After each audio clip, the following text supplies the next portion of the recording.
All my life, I've always tried to find the story that exists behind a given object, behind a given person.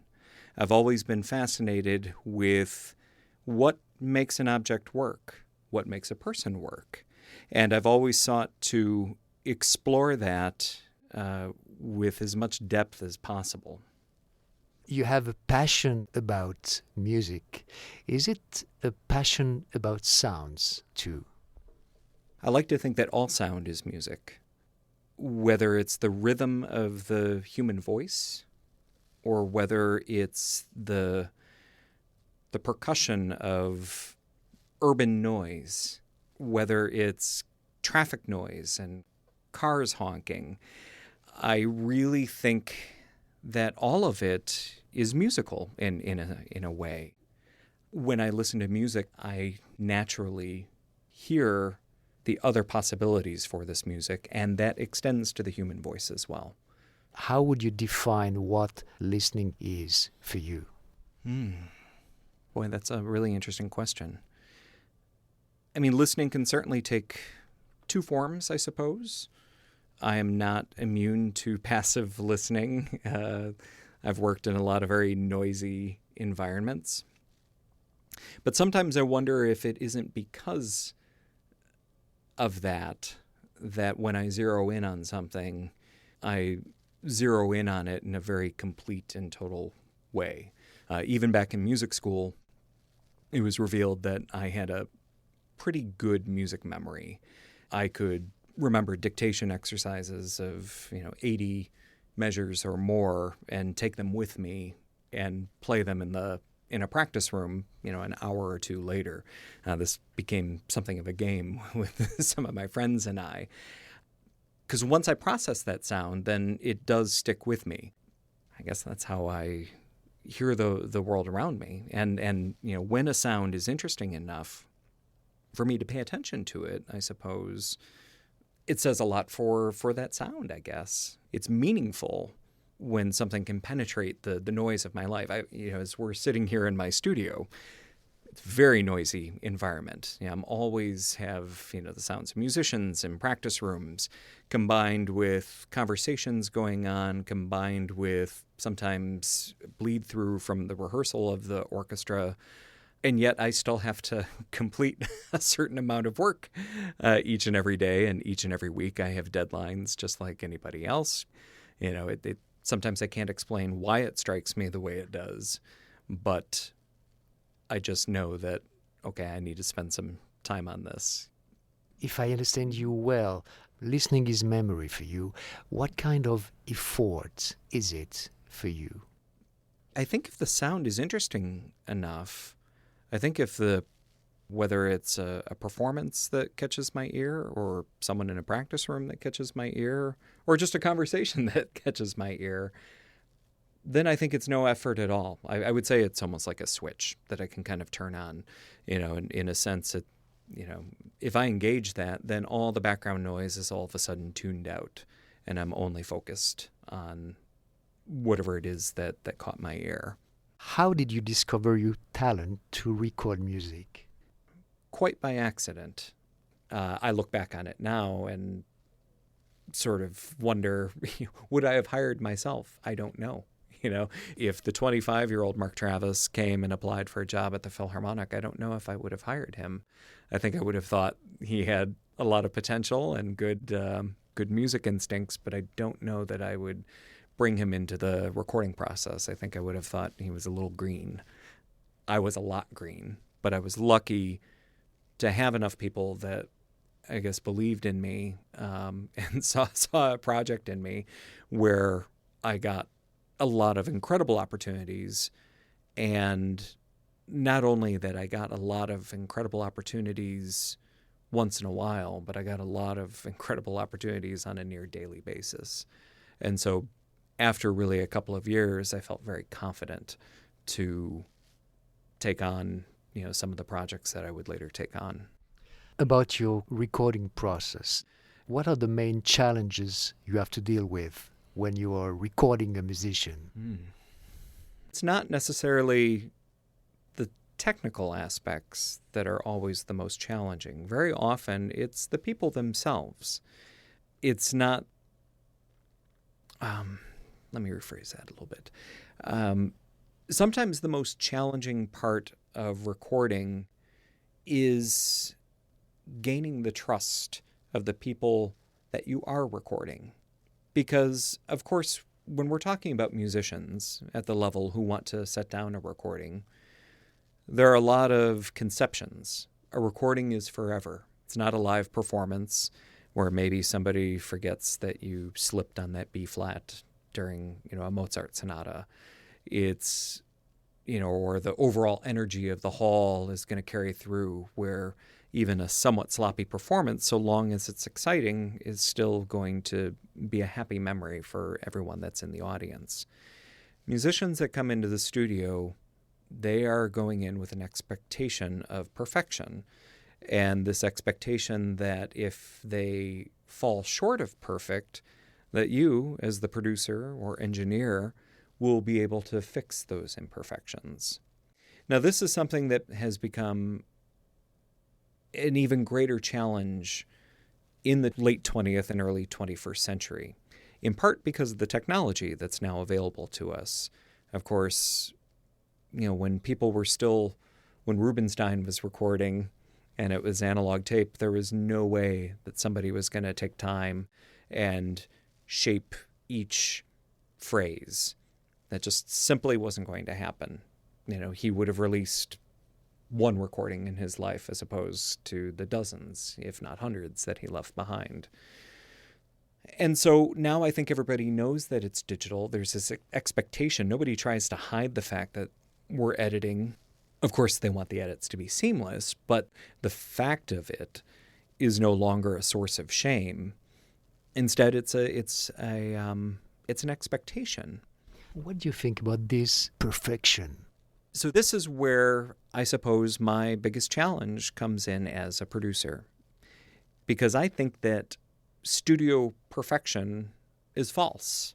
And that doesn't mean that sometimes I won't do it, because that's ultimately what the artist is requesting of me.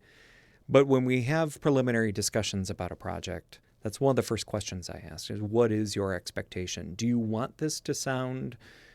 studio perfection, or do you want this to sound like a really, really great live performance? And that doesn't mean that we have to add all kinds of hall noise, if we're in a tiny little studio. It doesn't mean that we have to make the instrument sound like something other than what it is. But I'm really talking about that performance. And so, whereas some musicians are used to a process where they'll just record a few notes at a time and just expect to stitch all of that together, I really encourage longer takes.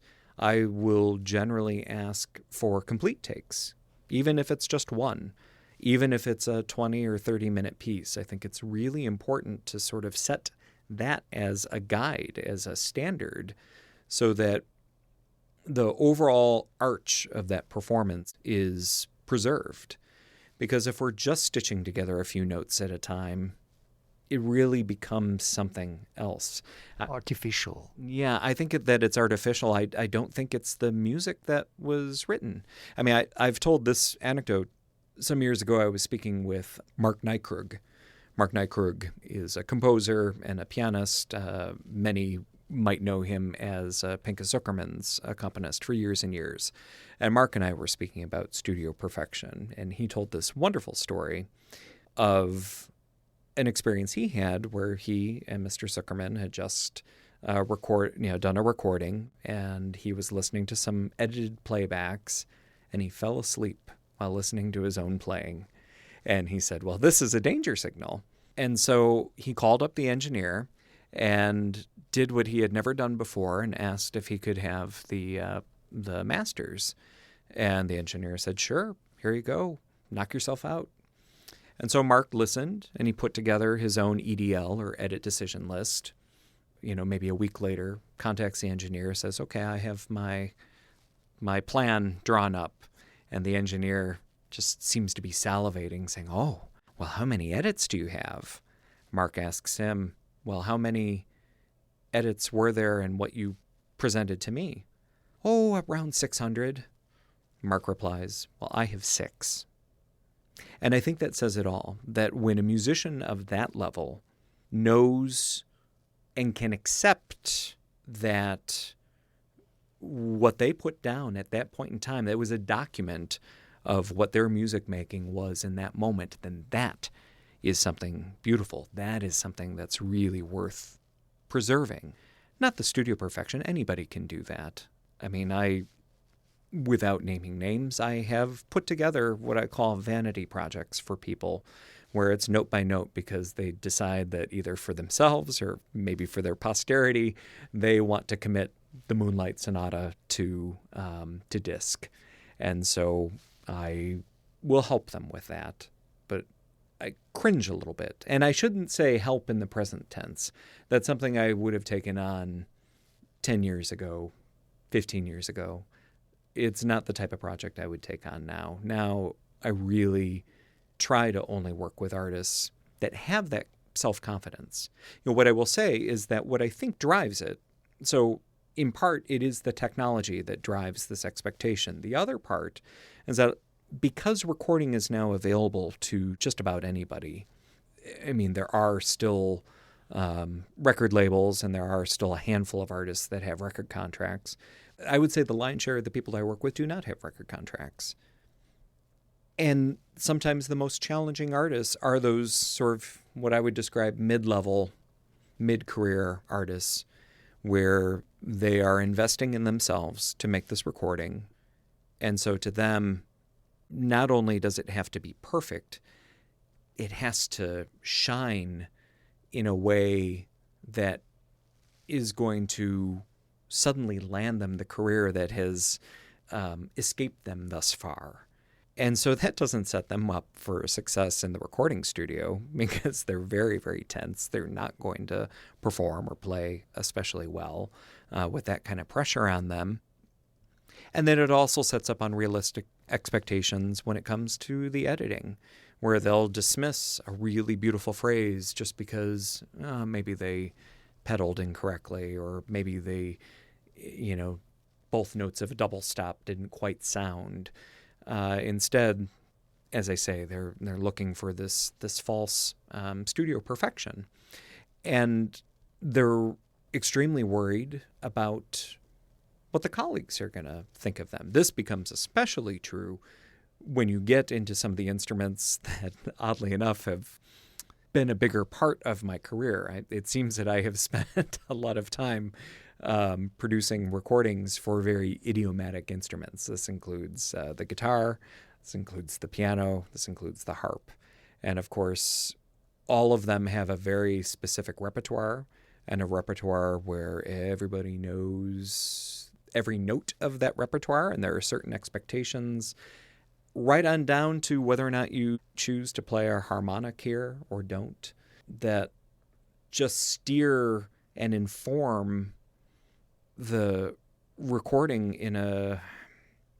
for none of the right reasons. It stops being the music. It stops being the beauty of the music that drives it at that point. It stops being, this legacy that Brahms or Mozart or Terrega left us. And instead it becomes, it de-evolves into just a project. And that's not music. That's not what any composer set out to do. How would you define music? So I think music, of course, it starts with what's written. But the written page without the interpreter is nothing more than an academic exercise. It can be a passionately inspired written exercise, but without an interpreter to live in that music, to breathe that music, to play that music, to make different choices. That's what creates a living art. That's what makes us want to hear that piece again, or play that piece again, or record that piece again. It's the fact that that once the interpreter is involved, that it's that life, that it persists. There's a little bit of Beethoven that still lives with us because of these amazing interpretations, because of the great interpreters that we have. And I suppose that's a big part of why I also love and value recordings. You know, when I speak to groups or students about recording, it's so special that we can go back and that we can hear Rachmaninoff play his own music, that we can hear Bartók speaking about his music. And I can only imagine what it's going to be like for the children of the 22nd century that go back and can listen to conversations with Christopher Rouse or Magnus Lindberg or Esa-Pekka Salonen, that, you know, they're going to hear this definitive version of what that person sounded like. And what a treasure. I mean, what I would give to be able to hear Franz Liszt playing the Transcendental Etudes, what I would give to be able to have heard Beethoven perform one of his own piano concertos, or Rossini, you know, to be in the presence of Rossini during one of his operas. It's such a gift that we have that now. That said, it's also something to be approached with a certain amount of caution, because just because Rachmaninoff performed it at this tempo and this way doesn't mean that that should inform what the next generation does. I think it's instructive. I think that it's important to know what he did with it. But I think ultimately the music needs to be set free. You know, Philip Glass spoke about this recently at Le Poisson Rouge, that, you know, his musical children should be allowed to go out and live life, that, you know, for him to stand by as some kind of armed guard or cop with regard to, you know, the interpretation of his music is not only to do a disservice to the interpreter, but it is to do a disservice to the music as well. You know, that the legacy carries on because of the interpreter. What is the greatest reward for you after a recording? I suppose when a recording goes extraordinarily well, when I know that the expectations of the artist have been exceeded, that makes me feel like I've really done my job, and that I have done a service not only to that artist, but to all of the composers of all of the music that has been performed. Because it means then that that person is going to carry that effort forward, carry that product that we created together forward. You know, if we think of music as this greater entity in a way, this mass of which, you know, or amorphous mass of which we're all a part, it feels great to contribute to that in some way. In a sense, it's almost as though I'm the performer. You know, it's like in some tiny way, my own musical instincts and my own thoughts about music get to live on through the artists that I record. How much freedom do you have regarding that? That really depends on the individual artist. I would say that the highest level artists are very often the ones that give me the most freedom. They might tell me, oh, gee, I thought the first day was the best. Or, hey, I thought the cadenza on Thursday was better. They have a certain expectation, or I should say it's their custom, it's their expectation that I'll do some work on the recording first, that I'll send them a proof without much else to go on other than my instincts and what's on the score. And that is the best possible situation. What frequently happens then after that is, as I've sort of described, where it can be a real hands-on approach. And I will always try and convince an artist, number one, to step away from it. There are certain situations where, of course, we all have to work quickly, and that's just the fact of the business. That's the fact of that situation. More times than not, I ask artists to just step away and give themselves a couple of weeks so that when they're starting to listen to those playbacks, that they're listening with fresh ears. They're not remembering each and every mistake that they made.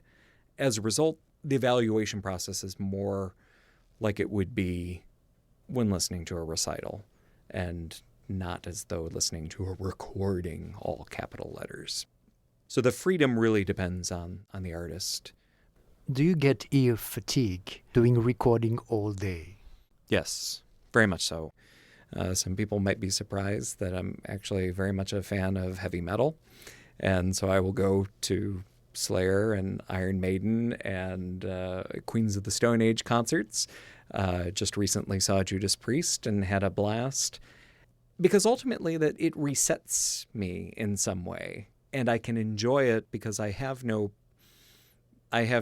professional claim in that world, and so I can just enjoy it for the fun ride that it is. I thought you said, I need silence. Oh, very much so.